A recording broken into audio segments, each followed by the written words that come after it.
Sudan has reinstated Prime Minister Abdallah Hamdok and says he has dismissed.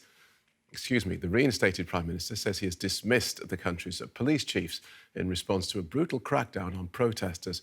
More than 40 people were killed during demonstrations against last month's military coup.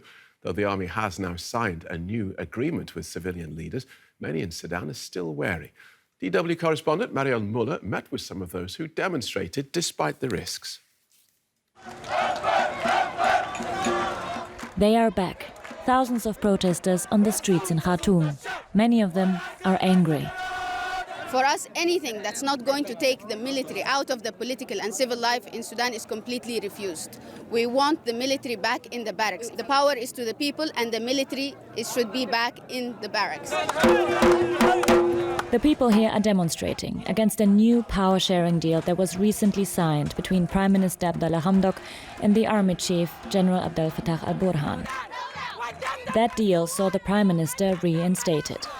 But Sudan's pro-democracy movement says it's a sham and that the Prime Minister is just facilitating continued military rule. Suddenly, there's a warning that tear gas has been fired. Here, just the police arrived behind me, and we feel the tear gas in our faces. The protesters, they were marching there, they're now being dispersed into this direction, but the protesters say they will continue to taking to the streets until their demands are met, which is full civilian rule. Medics say that since the coup on October the 25th, at least 42 people have been killed. You sit at home every day watching people die on TV. It's not acceptable. We want our demands to be met, and we want the killing to stop. Killed, like Sitil Nufur Bakkar, or Situ as she's known. She was shot in the head by security forces at a demonstration on the 17th of November. It was the bloodiest day since the coup. 15 protesters were killed, according to the Sudanese Doctors' Committee. Situ's mother is in deep mourning. I'm angry and heartbroken. I can't believe it. I shake so badly that I can hardly stand. Situ was a 20-year-old nurse and a well-known activist in the neighborhood.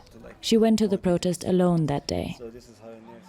That same day, Bala Salah was shot in the leg by the police, he says. He was protesting with friends when they started shooting with live rounds.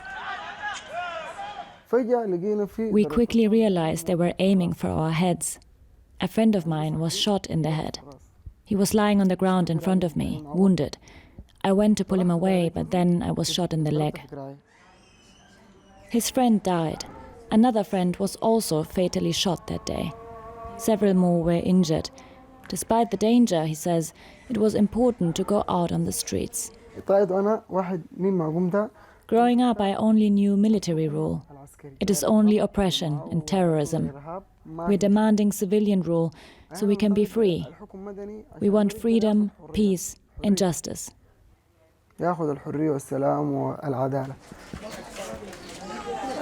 Zeinab is proud of her daughter Situ. Because of her activism, she has become an icon for those protesting against the coup. My hope for my country and my family is for stability, for the fighting to stop, for the bloodshed to stop. I hope our people will be safe one day. She wants the youth to keep demonstrating, so that the situation changes and her daughter's death was not in vain.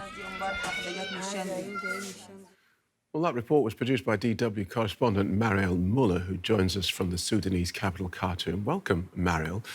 Let's start with the protesters in fear of their lives and serious danger. Why so determined to take to the streets despite those risks? The protesters are very well aware what this means. In 65 years, or of 65 years since Sudan's independence, there have been 52 years under military rule.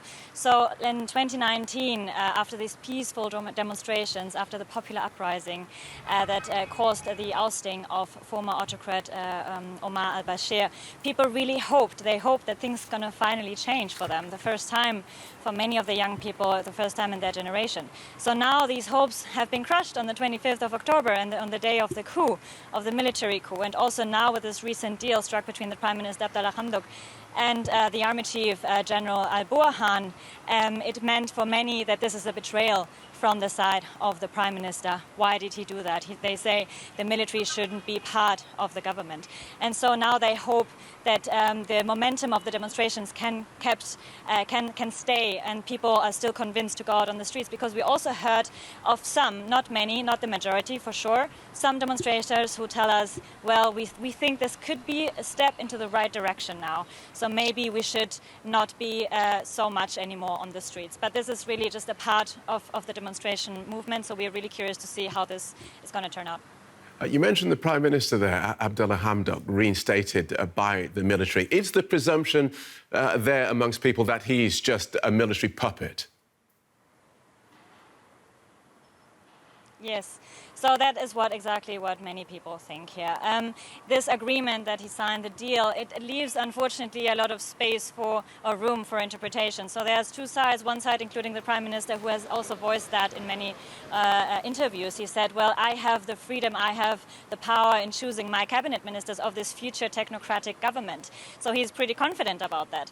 But on the other side, it says also in this agreement that the military has the oversight of the government. So what does that effectively mean? Nobody really knows here. It really remains to be seen. The UN envoy, Volker Perthes, to Sudan, he said there are many measures that still need to be taken in order to prove the viability of this deal. One of these measures being that the Prime Minister has the complete freedom in choosing his cabinet ministers.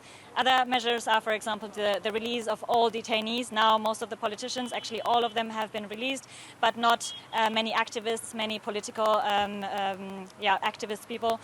So there is still a lot to be done. OK, thank you for that. Mariel Müller in Khartoum.